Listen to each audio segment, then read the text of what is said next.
Isn't it about time for somebody's favorite radio program? The question isn't what are we going to do, the question is what aren't we going to do.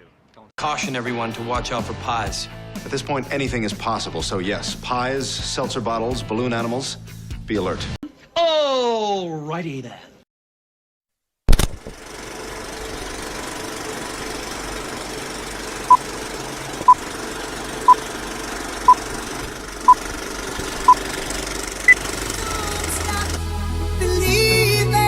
Whatever it is we look forward to and whoever it is we're chasing. To that I say amen. Keep this thing going. Pick a name. Go on the air. Talk hard. To that I say all right, all right, all right.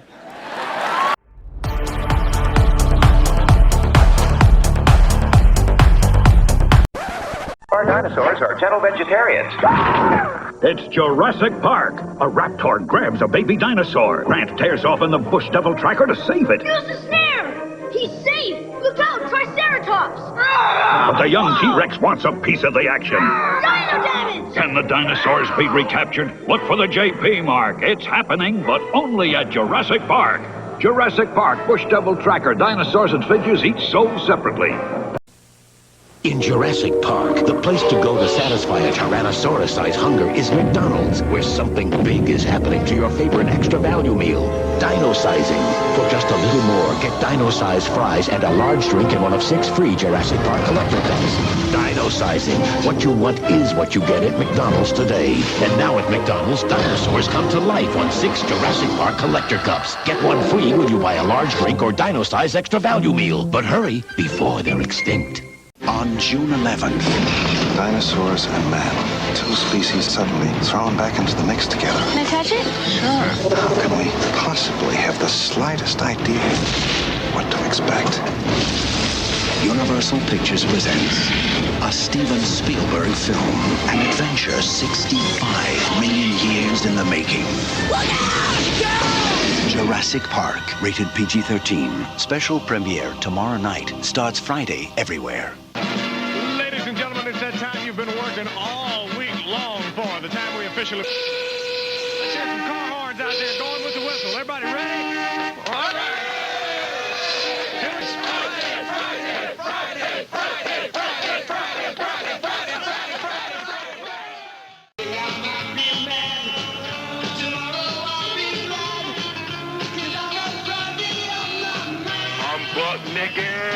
I know.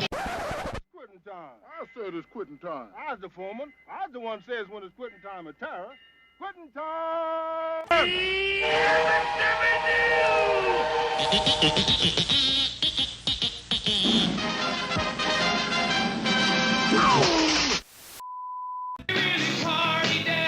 You are a wonderful person.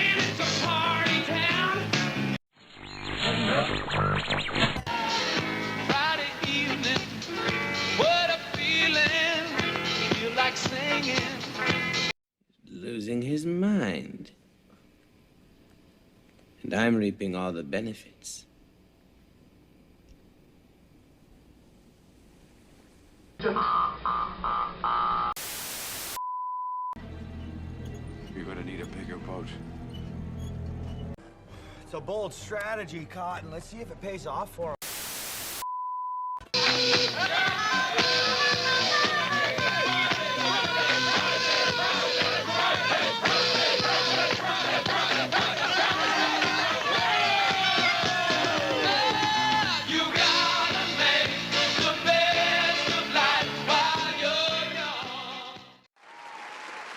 All right, folks, welcome to another Friday Popscast. Yes, I am Pops, and with me, Beard is back in the house as we are hopefully you're having a great week. We're going to talk about Jurassic Park. That's right. The Jurassic Park franchise will continue this summer as we have another film. So it will now be 7, not just this 6, Beard. But we're not going to talk about how overrated has this franchise become. I have an article that we'll go through as well. But thanks for doing this, man. Thanks for coming back and hanging out with me.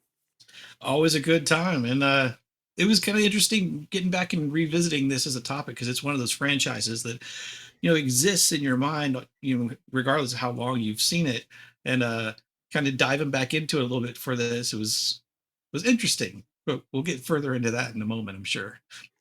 Yeah, I wanted. I had this on the slate of something probably later in the summer, but with the topics, I kind of burned through a couple topics. I was like, you know what? Let me just throw this Beard's way and see. And yeah, you were like, oh, let's do this. So I may end up talking about this again because I didn't do a rewatch of a couple of the films, and that probably may be a little bit of a disservice to our conversation. But I can tell you that in fact I don't rewatch them, so that's kind of part of the argument. Is I consider the franchise to be heavily overrated, and I think there's other people who enjoy more of the films than even I do. So let me give you my elevator pitch on Jurassic Park. The first one, the 1993 film, is a GOAT, one of the greatest of all times. I rewatch it every year, probably more than once a year. I have young grandchildren, some of which are boys. Nothing is as cooler to boys as dinosaurs. So Jurassic Park, or at least scenes from Jurassic Park, get viewed pretty much every year, multiple times a year. I can't tell you the last time that I've watched Lost World. I cannot stand the final sequence with the T-Rex barreling through San Diego. I like the trailer sequence, but I can't stand the puppeteering because I think the baby T-Rex looks so bad in contrast to the other CGI that I just can't do it. And then the whole pro-animal rights nonsense, it felt out of sorts then, and it feels even more heavy-handed now, if that makes sense. I don't hate Jurassic Park 3, I think, as much as most people do because it feels more like a horror film. It's also just bad, so I feel like it's just a 2 out of 5 film for me that I could put on just to have nonsense playing in the background and it doesn't bother me. I actually like Jurassic World, which is kind of a hot take for many of you because you probably hate Jurassic World out there. I just felt the nostalgia worked for me. I actually had a good time in the theater. I saw it a few times in the theater with the family. I don't mind rewatching that one. For me, I'm biased in that regard. I would give it kind of a 3.5 out of 5, probably lean a little higher because of my rewatchability. I will never sit through the other 2 films again. I tried to watch Fallen Kingdom to give it, maybe I was being unfair because the ending was so bad with the little clone girl suddenly being allowed to unleash all the dinosaurs on the planet. I don't know why we would let this little girl do this. I don't hate a lot of the concepts of Fallen Kingdom, but that ending, I can't. So, and then nothing about Dominion could make me more angry than me just echoing to you, Beard, and anyone else who didn't know this. That was the last movie that I actually saw in a theater as a credentialed critic. I ditched my Tuesday night talk hard, went and saw that movie in 2022 in the theater. They gave me hats and posters and all sorts of stuff that I actually kept. I still wear that hat regularly. I think the hat and the logo is pretty cool. I hated the movie, and I was so angry that we gave up talk hard to sit through that complete mess of a film. So there's my elevator pitch on the movies.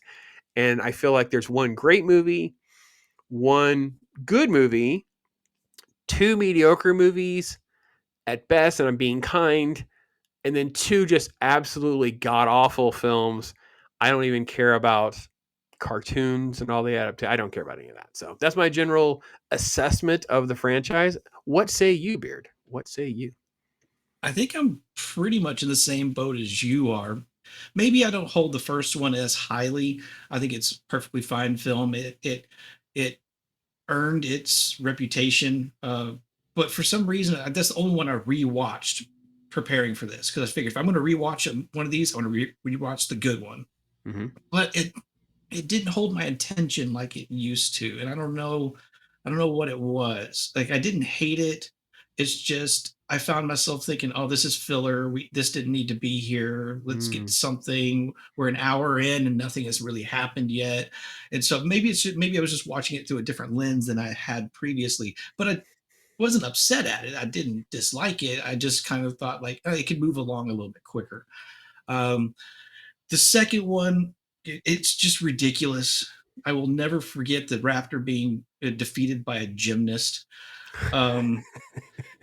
It's so true. That's actually, so true. Until I rewatched the first one yesterday, that was the one I'd most recently seen because we reviewed it. Actually, it was a couple of years ago on our friend Jacob Ironside's channel. We talked about that, and he kind of ribbed us because we were being the more negative than any other movie he'd had on his channel. It's just like, I'm sorry, it's ridiculous. It's fun, ridiculous. It is something that absolutely would appeal to little kids because it's that sort of ridiculous. But I can't enjoy it. The third one is fine. That's all. That's what I have to say about the third one. And it's fine. I mean, look, I am not going to defend. Look, so Joe Johnstone wanted to direct Lost World. Spielberg still wanted to do it. That was probably the biggest mistake in the franchise of Spielberg returning. This is a weird word. He uses the term he was disenchanted by the end of the production. So I don't know how he sort of like fell out of love with what he was doing. I just don't feel like it had the magic, and he knew that. Yeah. It had become a mess. He probably should have just gone ahead and passed it over to Joe Johnstone so they could have made it feel right. And instead it becomes the third one Joe Johnstone gets to direct, and it becomes a hodgepodge of everybody else's ideas. I don't even know that it's hit. I'm not even sure he would claim that to be his film at that point. I mean, there are feathers on the raptors that look so bad that when you see them, it's distracting then. So if you haven't seen those, sorry, folks, I've ruined it for you because you'll never be able to look away, look at those scenes again now because there's freaking feathers on those raptors. It's terrible.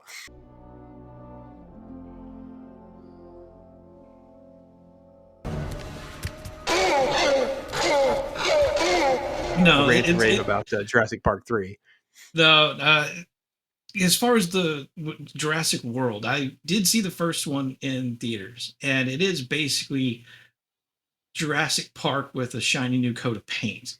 Yeah. So it still hits the same beats, and it is much more energetic and things like that. So it is kind of like a summer, just like popcorn action movie.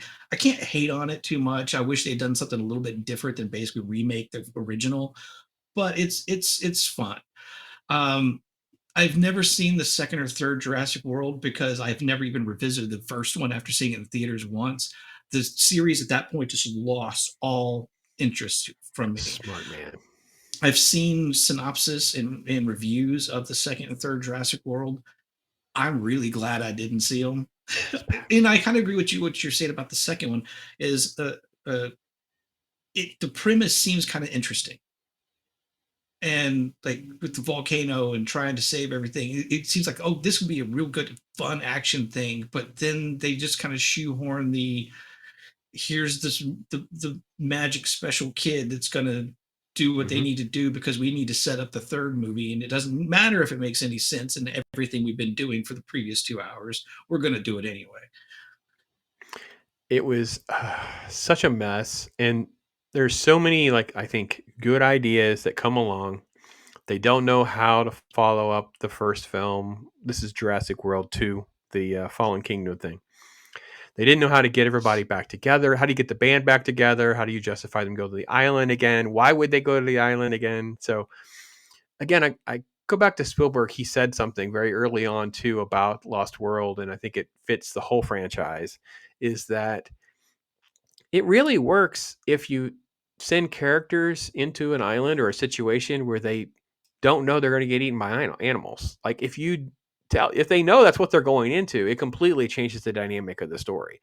That's why I think the theme park elements of the first movie and the first Jurassic World at least work enough because you have the uncertainty. Everything feels unpredictable, whatever.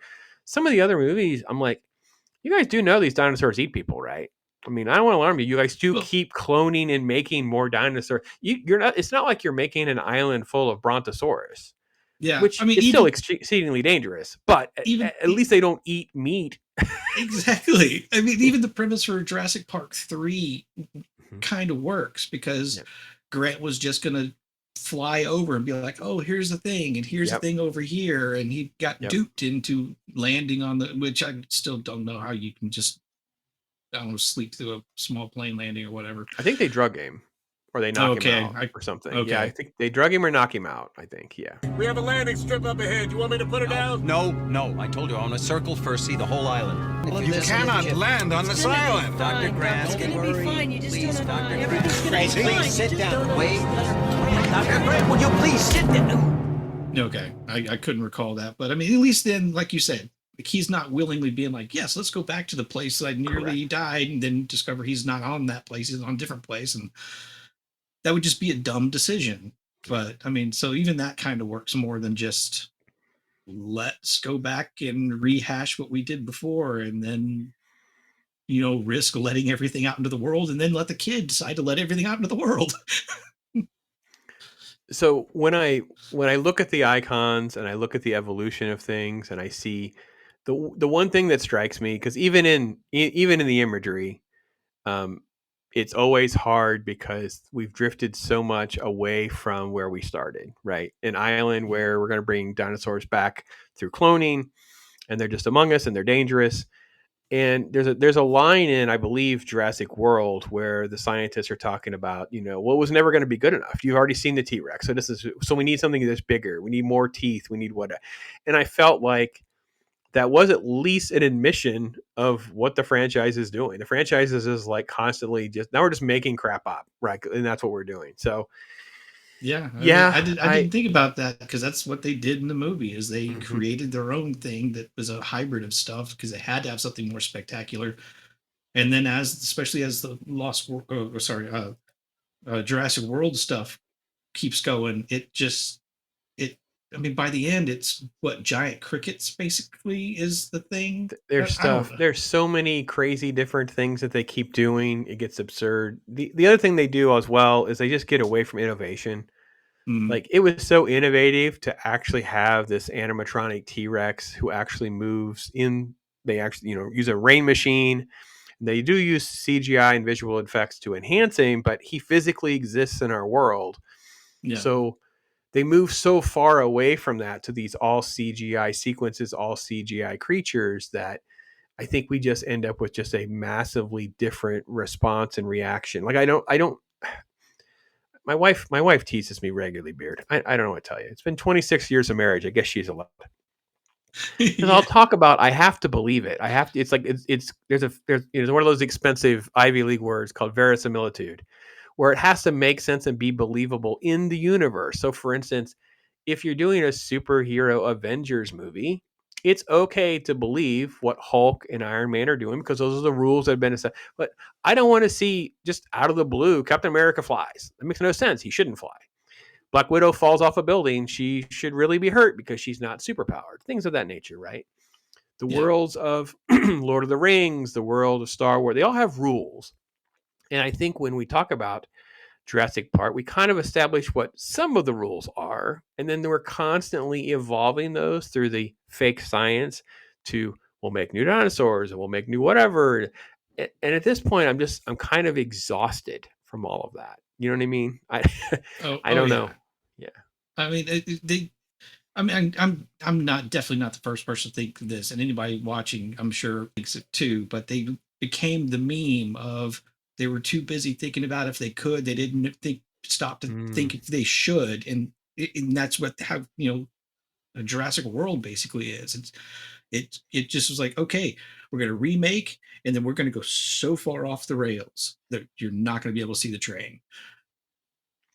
Yeah, I think that was at least the movie where they at least had that confessional moment where, yeah, we have this theme park that we've done. May not be our great idea, but you're right. We're just going to keep making bigger. It's like, why would you make an animal that can camouflage itself? Why would you make an animal that could be that smart? Why would you? Anyway. Well, and honestly, as far as a theme park or a zoo, an animal that can turn invisible whenever it wants is a terrible attraction. Yeah. It's not going to be visible half the day. Yeah. All right, let me share this. This is actually an article from a while ago. This is over at Screen Rant. It's titled "Jurassic Park's Worst Movie is Secretly the Reason Why the Franchise Isn't Stopping After Chris Pratt's World Trilogy." And it kind of goes through that since the release of the film in 1993, Jurassic Park, blah, blah, blah, all the way through Jurassic World, talks about transitioning to Chris Pratt as Owen Grady and Bryce Dallas Howard as Claire. It was a massive hit. 2 sequels. Done great at the box office. Then it gets to Dominion. The worst received movie still makes $1 billion. Now, that is kind of the crux of my argument where I'm at here, Beard. I'm having a hard time where $1 billion of people still want to see these movies. And I don't know that ends this summer with this new film, which is called, oh, dear Lord. Have you heard this? It's called Rebirth. Have you heard the new film? Yeah, I saw that flash up when I was looking at like review scores and such. It's like, oh crap, they're still making this. Yeah, so that's again trying to be topical. Yeah, another film comes out later this year called Rebirth, starring Scarlett Johansson. I know exactly what you think of when you think about the. Oh wait, I don't. I'll make sure I set this up right and see Beard's reaction, because obviously maybe you haven't seen the trailer, or don't know Beard. Oh no, she is the equivalent of the Owen Grady. She's the equivalent of the person they're going to hire to take them to the quote new place, the new island. Like, you have got to be kidding me. Like, Dr. Henry Loomis, this is Zora Bennett, our mission specialist. This would be a medical breakthrough that could save countless lives. Oh my God. I can guarantee your safety. I mean, more or less. More or less?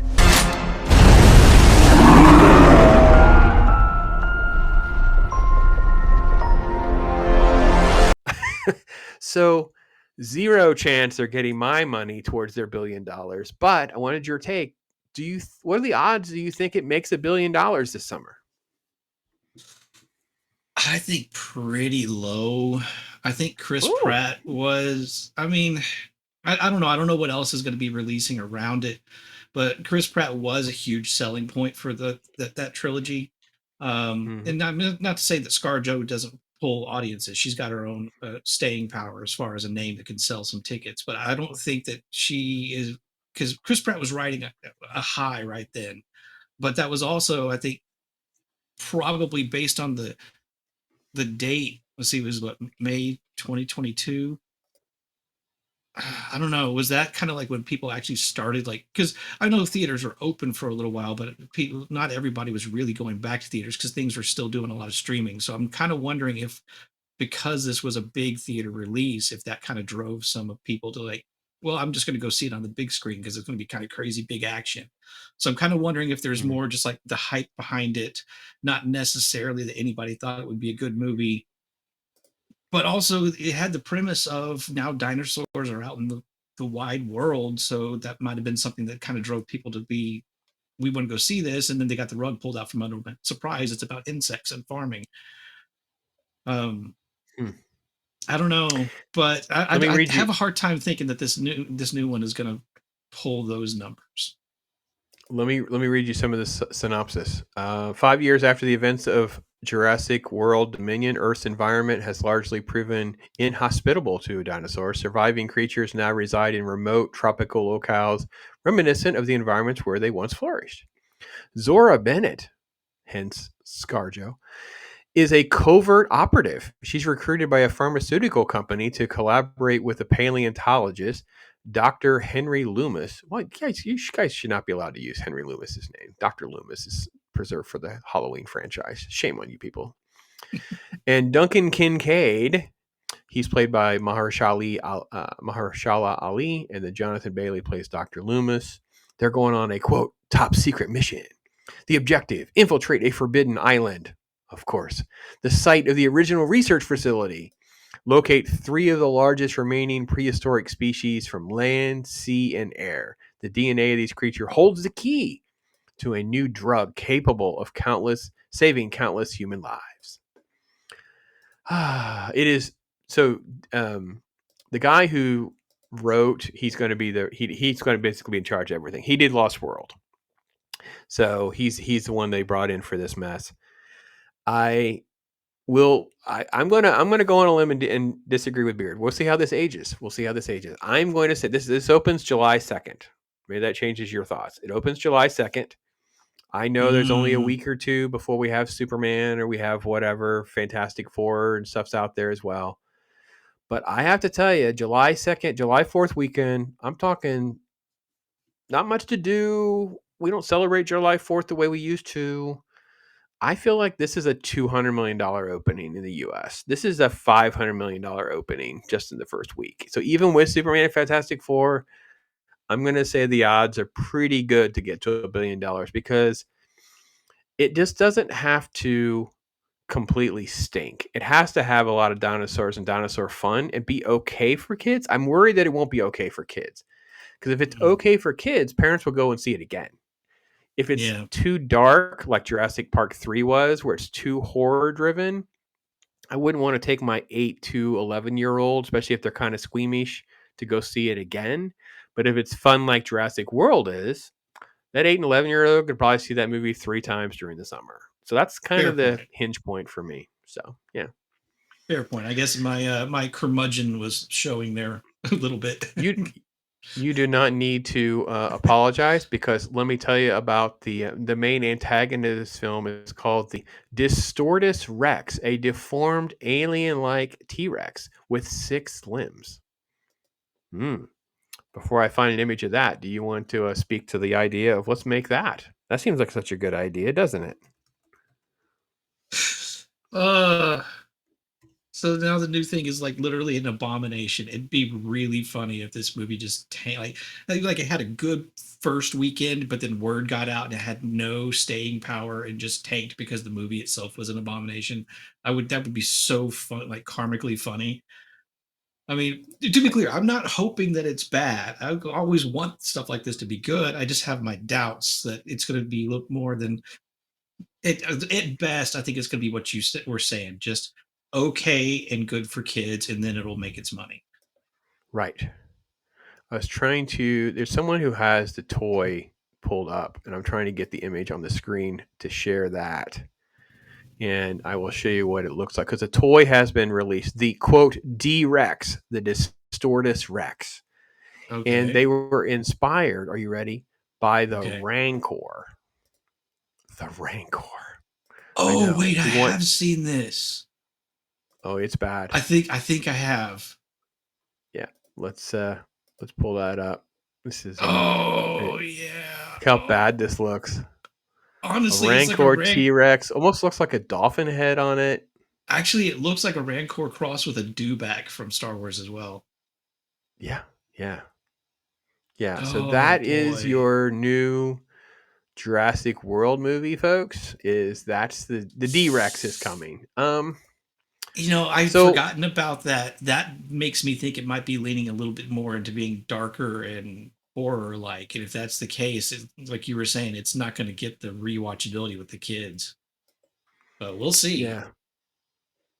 So yeah, I just have a hard time believing they can sell us all on the D-Rex.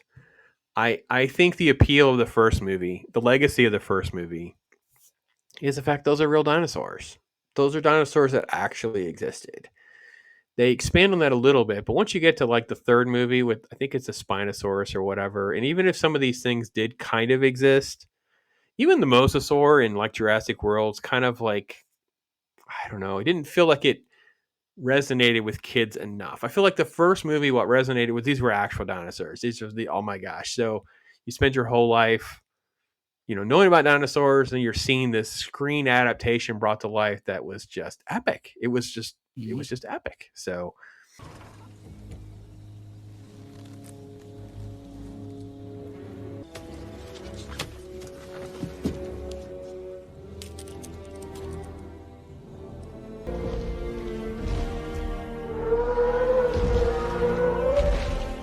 those original movies, especially the first one, they kind of hit all the big name dinosaurs anyway. It was basically the all-star dinosaur lineup of things that kids would easily recognize and wouldn't have to necessarily dive into a book to learn anything about. It's like, oh, there's a T-Rex, there's a Triceratops. That's good awesome.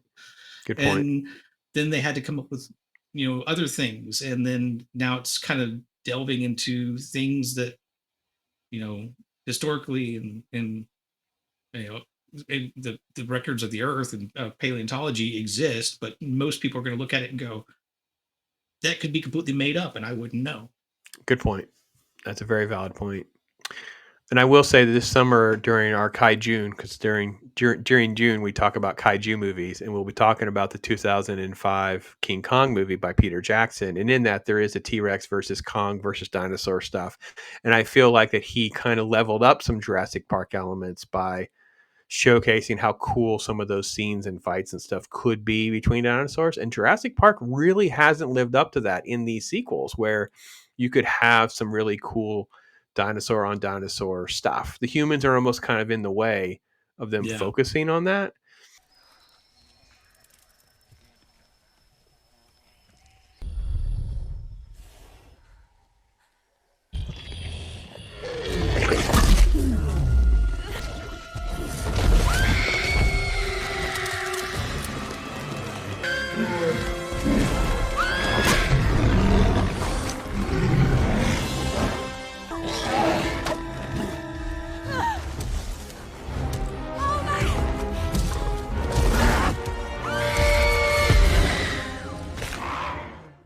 All right, that kind of brings me to my next point is the characters.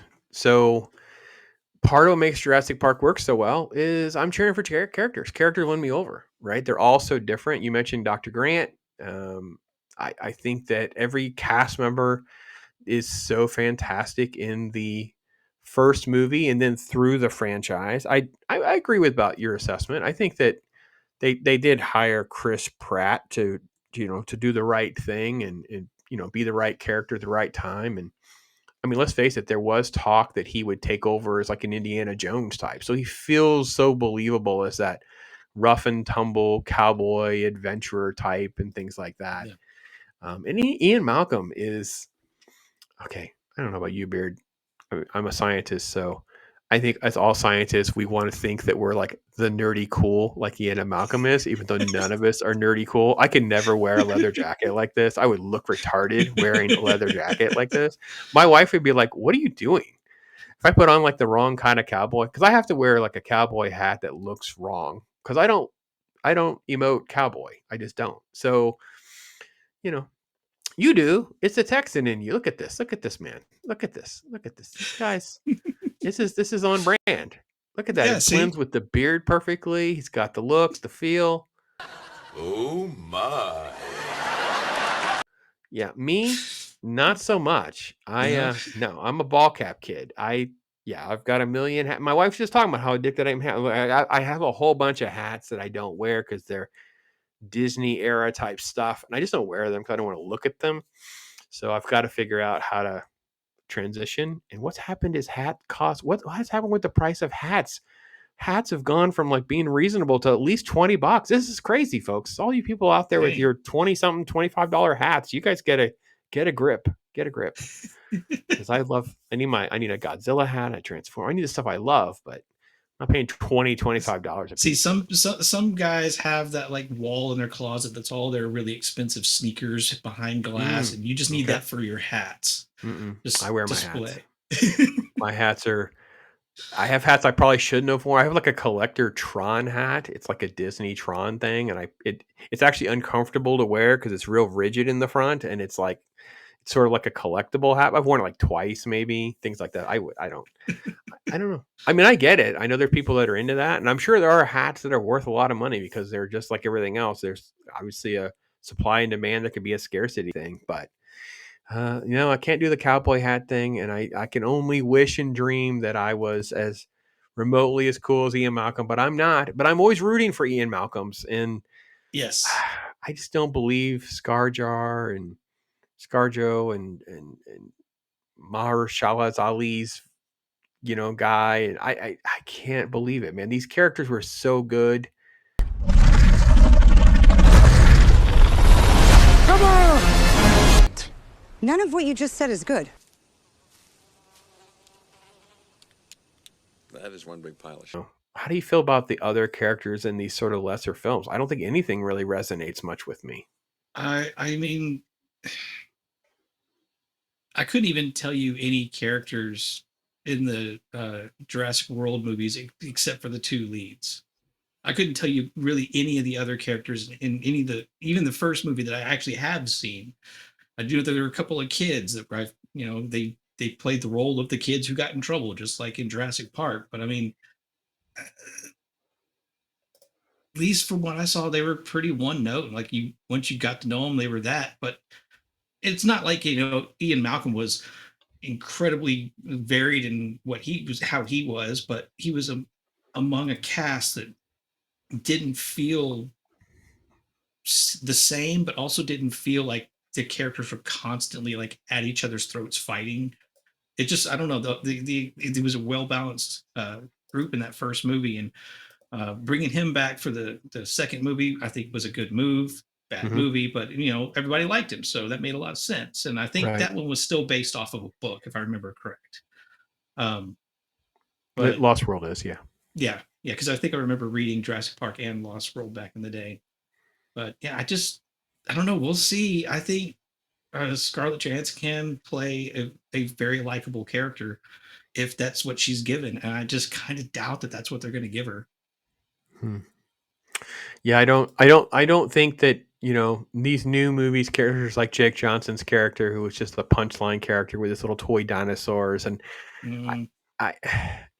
I have to admit, I watch Jurassic World and the other characters, like you say, besides the two leads. I don't mind the two boys too much. I do get it. They're basically just doing the exact same thing as the first movie, the formula. I get that. But I feel like all the other, most of the time, they irritate me. They're irritating me. This guy is like, they're literally mocking nerds. They're mocking him with his little toys and his soda and whatever. And then the goofy scientist guy wants to fly a helicopter. He's just, they're mocking rich billionaire corporatists and whatever. And then you have sort of like the quasi military guy that's Vincent D'Onofrio's character, right? I don't know. I just feel like I've had mixed feelings because over time, the other scientist they bring back is Henry, and I didn't dislike him, but they continue bringing him up in a way that makes me hate him. Like, dude, you were there. Everyone gets eaten. Everyone died. So now you're like the villain scientist, and he never feels like he has the dirt and mud on him as the villain scientist. So again, we're going to go back to another island with this new adventure. And I don't know that I feel like we're going to, I want to say put mud on the right people, but that's a little bit of what I mean. I'm curious because that synopsis you said, like they said, go back to the original research site, which are they literally bringing the guy in who did the movie where they went to Isla Sorna to do another movie where they go to Isla Sorna, which was the original research site. It just wasn't the park site. That was an Isla Nublar, if I remember the names correctly. But that would be interesting if they're like literally retreading another one of the original movies again.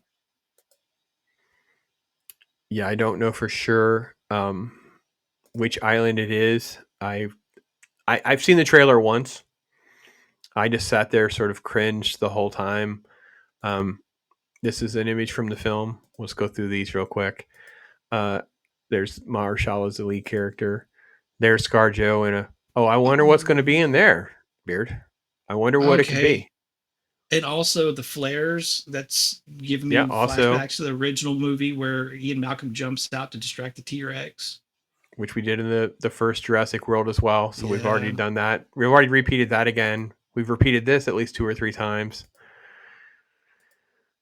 Yeah, I feel like, I'll say it. I feel like they're cosplaying and dinner theatering Jurassic Park at this point. Like, I feel like it's just a local theater troupe that's going to do a play or something of Jurassic Park. I don't feel like there's going to anything remotely interesting. But like it's just a few notches above, crank out a bad movie just to keep the property rights. Yeah, or just it's a cash cow. I mean, these movies are making $1 billion. I mean, what am I supposed to say to that? It's made over $2.2 billion US. I didn't even look at global money, so I can't imagine. I make that joke about making a bad movie just to keep the property rights, but I mean, I know they're going to put money into this because it will likely at least make a good amount of money. But yeah, I kind of agree. It just kind of feels like it's almost like a high-end, high-budget Jurassic Park fan film sort of thing. There's a mosasaur forest. That's the only thing I think that would be interesting is to start getting into some other elements of dinosaurs. But again, this is where the retard stuff comes in. Like, why are there pterodactyls and mosasaurs? Like, who thought that was a good idea to have animals that would just be so easily to escape their environment? Like, makes no sense whatsoever. So I can't even watch most of them with Mrs. Pops because she can't do that. I'm the one always being criticized, but not be able to turn my brain off, Beard. But when we watch a movie like that, she can't do it. She's like, how stupid is that? Why would they even make that? Like, this makes no sense. I'm like, I can't argue with her rationale. The suspension of disbelief can only go so far. Yeah, she's yeah, I'll tell you a story about her in a minute. And when I see stuff like this, I just laugh. Beard. I just laugh. I'm done. I mean, look, I feel bad for Scarlett Johansson. She was wronged by Marvel and got a Black Widow movie in name only. She was treated badly by that studio who basically dropped it on streaming the same time it went in theaters instead of just re-releasing it later on once the pandemic calmed down. But I'm not going to pretend that she's some sort of action star in a Jurassic World movie. I just can't. I just can't do it. I'm like, oh no. I mean, again, it kind of comes down to what they give her, but I mean, just based on some of the promo shots we see, I think she's just going to be one note special forces, get the mission done, no depth to the character, no sense of humor sort of lead. And that's difficult because then you got to surround them with all the right people to balance that out. And if they didn't do that right, you're not going to have a likable cast. It's true. All. Very true. Here's our D-Rex shot. Yeah. Looks so bad. I remember doing a video on that. Like, what in the name of God? Why would we want Star Wars in our jet? Why would you do that? Why are you want Rancor in your in the category of tarred Hollywood? Here's another shot. Pull that one up. It doesn't. I feel like we're just in an alien movie now. It just feels like a sci-fi alien movie, not a Jurassic Park movie, and that's the problem. That's where parts. Now, again, I don't know about how horror-driven this feels. If this is going to be something where kids will want to go see it again, so that's the trick. Is they've lost sight of why people want to spend their money and go back and make money by going and seeing it 2 or 3 or 4 times, or taking the whole family or not, and all of that, because that's when the money starts rolling in, when they'll go and sit through it multiple times. But again, people went and saw Dominion, just like that article said. I'm like, I don't know. I don't know what to say. I told everybody how much that movie sucked. It's terrible. I mean, it'll at the very least have a good opening weekend. It's staying power and it having the legs to keep that going, especially with other movies coming out so shortly after it. That's kind of what makes me wonder. I mean, it may still hit the billion, but it'll probably take longer than it should, and I don't think it's going to hit as high as the previous one did. All 3 of the Jurassic World movies made over $1 billion. So including the first movie, so 4 of the main 6, 4 of the 6 did. Mm. So yeah, that's and then when you look at like tomato meter, popcorn meter type stuff, the numbers just aren't there. So we'll see. But this is interesting. So on Jurassic World Dominion, the one I told you how much I hated, the audience score was like 77%. The audiences liked it. On Fallen Kingdom, it's pretty much the same. Critics and audience is 47-48. So Fallen Kingdom had that stupid ending. I think everybody hated it. Everybody kind of equally, critics and audiences alike, were like, ugh. However, with Dominion, the audience would go back and see it again. They actually were having a good time. And I will admit, it was plotless and dumb. It was just dumb. There were just chase sequences. There was just, I don't know. The movie was crazy. And they brought back old cast members as a gimmick. So, we had Grant, we had Ellie, and we had Ian, and we had but they didn't matter. There's one chase sequence that's so bad, Beard. It's like a theme park ride because you move in one direction and then abruptly change another direction and then and it was like a theme park ride. You feel like you're on a track. Like it was storyboarded and plotted out, not in like a geography or anything that would make sense what humans would actually do. It was almost like it was tracked so it could be emulated for a ride. It was so weird. And I'm not sent this movie again. I'm never sent the movie again. So yeah, is it overrated? I say easily overrated, but I will also say how much I fear it makes $1 billion. I do fear that it will, because that will encourage them to make another one. Yeah, well, a ScarJo franchise, of course. I don't know. I have to agree. Overrated. It's stuck around too long.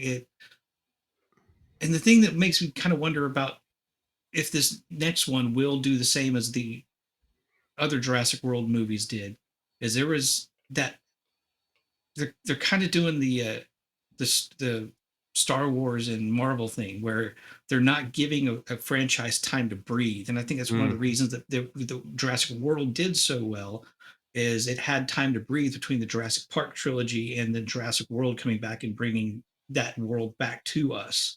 And so people were excited for it. And then they get invested with characters. You had the star power of Chris Pratt at the time. So people wanted to go back to finish out these character storylines. I think that's probably some of what we saw with the 2 follow-up movies. Looking at some of the meta scores, like Dominion's down to like 38 or whatever. But, obviously people went back to it at least once because I think they wanted to kind of follow that story to its conclusion. I just don't know if enough time has passed that people are ready to pick up a new character in that world after what they've seen. You're bringing up a good point too. Let's plug a couple things you said together, because this would prove my thesis wrong, because people would go, "What do you mean Chris Pratt's not in it? Oh, I don't want to see it then. I'll just wait."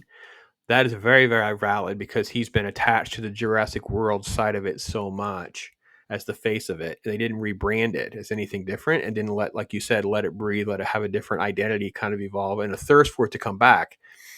Because what they should have done is just put it on the shelf and just ran an anniversary type stuff for a while. Just keep letting people know stuff's kind of out there, but not like too much. Make some money on merch. You know what I mean? That kind of thing. Like it would have been, it's what used to happen. We were young, but they don't do it anymore. It's hard to make that argument when you're in a boardroom and somebody says, but $1.5 billion. And they go, all right, make a new one. But I wouldn't call it Jurassic World. I would have called it something else. I would have figured out, and I also would have figured out some other different thing, because all these dinosaurs. So what you could have done. All right. So now we can close the show with some theories. All right. Pops is, I love to do this because it's like, what would you do? All right. I'm forced to make a Jurassic Park movie, Beard. They're going to make me. I made $1 billion. You have to make one. Okay. Well, all the dinosaurs are running around everywhere. We have the ending that I'm stuck with that. How about the fact that the dinosaurs are dying off because they went extinct? We think it's because of this asteroid or what, but what if it's not? What if they just are dying off and we don't know why? So we have to send a research team to figure out why they're dying off. But it's going to be data that we're going to lose. They have sort of migrated and put themselves in remote locations because that would be where the temperature is. They're not going to be in the Arctic. It was retarded to have them anywhere where it would be cold. Yeah. And then you can figure out how to create some conflict for some sort of adventure and some character developments and maybe some reluctant scientists. I wouldn't bring Ian Malcolm in it, but I would bring in Ian Malcolm disciple, someone who worships Ian Malcolm. Alan Grant's obviously retired by now, but maybe you have some proteges or some things that kind of allude to the fact that he's there. You tie it in, there's a nice picture of Alan Grant on a desk somewhere, some things like that to tie it in. But I wouldn't call it Jurassic Park and I wouldn't call it Jurassic World. I'd have to come up with something else. And I would have to figure out a lot more dynamics to make it interesting and fun, because I just wouldn't want to recycle the same crap all over again. You know what I mean? I almost would I would probably anger the board because I wouldn't want raptors. I think T-Rex is fine, but I think we have to find something else besides the raptors that they have to be running from. So, yeah. I mean, if you're not going to rebrand something, you at least need to give it a time. I think that's the biggest thing. There needs to be a divider between these trilogies. And let's be honest, trilogies work. People like that number when it comes to movies. When you start cranking out 4, 5, 6, 7, 8, 9, that becomes overwhelming. So if you can make it these nice little chunks where this is the story where we follow, these scientists in the original trilogy, then this is the story where we follow these two main characters, and then either give it time or, like you said, rebrand it, which I don't know where they would take that necessarily, but hell, I think it might be fun even just to throw in like the fact that dinosaurs come back now, rednecks are going to be out hunting them, and we're going to make them extinct ourselves. So who wouldn't want to have a T-Rex steak one day? Could you imagine how much food? I mean, this is what we think of when we think about the dinosaurs and humans. If they were together, it's like, oh yeah, you could just eat for a year. You could eat for years. Like, this is nuts. It's more food than any. Instead of a spear, I got like a 50 caliber BMG. So I'm you better believe I'm going to go hunting some dinosaurs. Yeah. But I mean, that could just be like that could even just be your opening, some silly thing like that. But I mean, and then you could hit with the news that they're actually dying off. They kind of allude to that with that's kind of what's coming up in the new movie. Uh, Earth's atmosphere used to be more dense, and that's one of the reasons that things could be larger, because they could bring in more oxygen. So maybe Sure. we're seeing new variants where it's not necessarily a big T-Rex, and maybe it's a little bit smaller, but it's more agile. And so you got something that's like, like danger and speed wise halfway between like a raptor and what we see previous in the, the T-Rexes in the previous movies. And then it can kind of be like you were saying, we need to preserve some of these. So now it's not, instead of creating necessarily a park, you're trying to find an island, like relocate them to an island for study and preservation. Right. I don't know, but yeah, I think the biggest thing is that the franchise just needed time to breathe. And I think that's something that Hollywood just doesn't understand anymore, is you can take a chance and you might make $1 billion, but the next one might be the one where audiences say, I'm done, I've had too much, I can't take any more dessert, I'm full, I need to take a nap. All right. It's all fair. And I will say the other thing too that you mentioned, and I think it's true, I could be wrong too, Superman does come out the week after. Superman comes out on the 11th. So July 2nd is a long weekend, July 4th holiday weekend. You have this massive time frame for it to do well. But yeah, then Superman does knock it out of its first place almost certainly. And then you have 2 weeks until Fantastic Four. So it is a little tricky to figuring out how those 4 play out. I would say of the reputation right now is no one's talking about Jurassic World, positive or negative. It's just sort of out there. But the negative spin on Fantastic Four has been very high, and the Superman is still sort of a very wait and see, but kind of, and then not excitement, but sort of, and then we'll see how this new trailer comes. And so that's kind of where we're at. And but you're right that we may end up with a massive opening, and then it just kind of peters off because it's in July too. They're not doing this in June.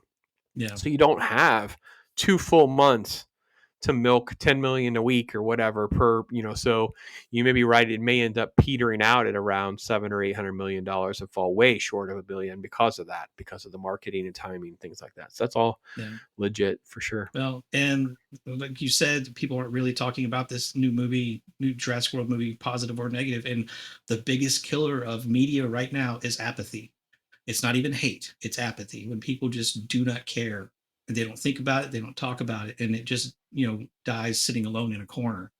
I mean, at least when there's some people who think something's bad, there's discussion about it. There's people who will go see it to see if it's actually bad, or it will still drive people to the theater.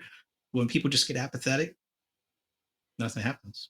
I personally think they know some of this stuff looks bad, even if it's good. They think it is good.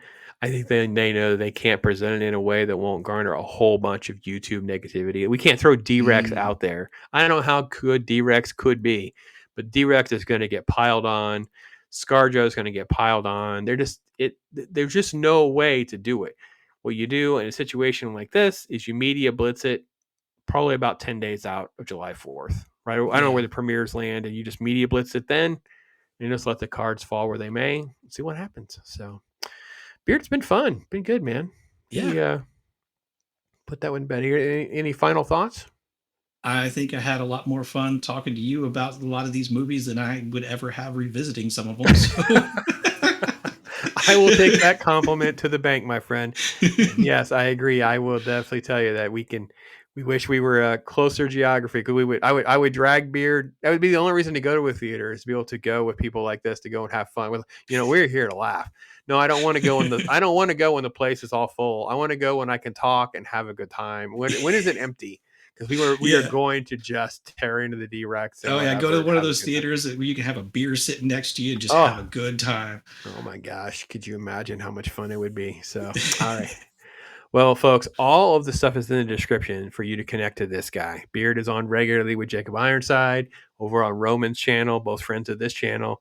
We're all kind of the same community here, hanging out and doing this. And Beard will be back. He'll be doing gaming and stuff. We're not going to badger him right now, but we all miss his gaming. We miss more Beard gaming and Squeaka laughing and Squeaka squealing, and we'll get them all back doing. I really hope. I know I've been teasing it for a little bit, but I'm really hoping and hearing about the next month or so I can get back to doing something a little bit regular. Maybe both of us. I'd like her to also be on some of the streams, and it's just really not possible for her right now with her workload. So once we get that behind us, man, I'd love to get back into doing some more 7 Days to Die with her. I mean, we play it offline anyway. That's kind of our decompress thing at the end of the day. So, but it has been fun doing that, just kind of an us thing and not having to worry about streaming. But I do kind of miss the interaction, and also you ribbing her in the comments about the laughter and the giggles and such. I'll just turn it on just to get a little laugh. I feel like what I probably should do is I'd find some favorites and then clip them and make little shorts or something out of them, because it just would be even better. But she did kind of cross my fingers that things will work out during the summer when she's away. And maybe we can have you as part of that as well, Beard, is to do some first watches for her, because there are a whole bunch of movies that she's never seen. And I've earmarked one of my favorites. I think it's considered, if it's not among the best favorite comedies, I'm not sure what's wrong with people. She has never seen Blazing Saddles. I asked for complete isolation so I can, and I'm asking Beard to quietly, if nothing else, on his cell phone, even if it's just for me, to see what some of her reactions are, because the idea that she's never seen it excites me so much. I can't imagine how much fun it will be. You are trying to get me in so much trouble, Pops. Oh my gosh. I get caught doing that. Oh, it's just for me. It's just an insider thing. It's not about, I would never share anything. And I've earned her trust. She knows I don't share pictures of her without her permission. I'm not going to do anything that would ever, but it'll make, I would do that. Yeah. So I wish I had been able to film. We were in our pajamas, or Mrs. Pops. I would have gotten filming her, because the funniest, nerdiest, and I always say it's the sexiest thing to a nerd like me, is her Flash Gordon reaction. I don't know how Flash Gordon had come up in conversations. We were driving one time, and she just goes, the Flash Gordon, she does the song. She goes, Flash. She starts, I'm like, this is the nerdiest and the hottest thing you've ever done. Like, I cannot. So the last couple days, we've been watching Flash Gordon. It was just on the list of things they could pick. And she picked it. I'm sitting there watching Flash Gordon with her, and she is just laughing and having so much fun watching Flash Gordon, because it's just super cheesy, campy sci-fi. And it delights my soul. It really delights my soul to hear her giggle and laugh and just have a good time. So I know that's how it is with Squeaka. I just have it. It delights my soul when people are having a good time. So for sure. So it's a good time. Good time, Beard. Good time. So. But folks, thank you for hanging out with us on our Friday. Thanks for just making us part of your life and doing all this. If you consider sharing this out, having a good time with other people, we appreciate that. Love your thoughts on Jurassic Park and World and everything else going in between that we've talked about. And you think our predictions are on par or not? Hey, we're okay. Tell us what you think. See how this ages. We'll see. And it's great to have Beard back in the house and doing this. We appreciate him. Folks, you guys need to be blessed. Talk hard. Till next time, I am Pops. Pops! Gotta have my Pops! It's the Jurassic Park Command Compound, with an electronic computer that says over 100 commands. Best film! We need more firepower! The computer Send help! helps you control Jurassic Park. Got him! T-Rex attacking! Look out, Brad! Fire the net! Got him! Compound secure. Yeah! Jurassic Park electronic talking command compound, figures and dinosaurs sold separately, batteries not included. We thought we were following the dinosaurs. But we ended up making tracks. The Lost World Jurassic Park. We were out to capture a raptor in our net trapper when suddenly a bull T-Rex! His roar shook right through us. Fire! That's when the bull T-Rex got teed off. Dino damage! Even the survival pod couldn't save us from his bone-crunching jaws. Something has survived. Look for the mark of Jurassic Park, figures and vehicles, each sold separately.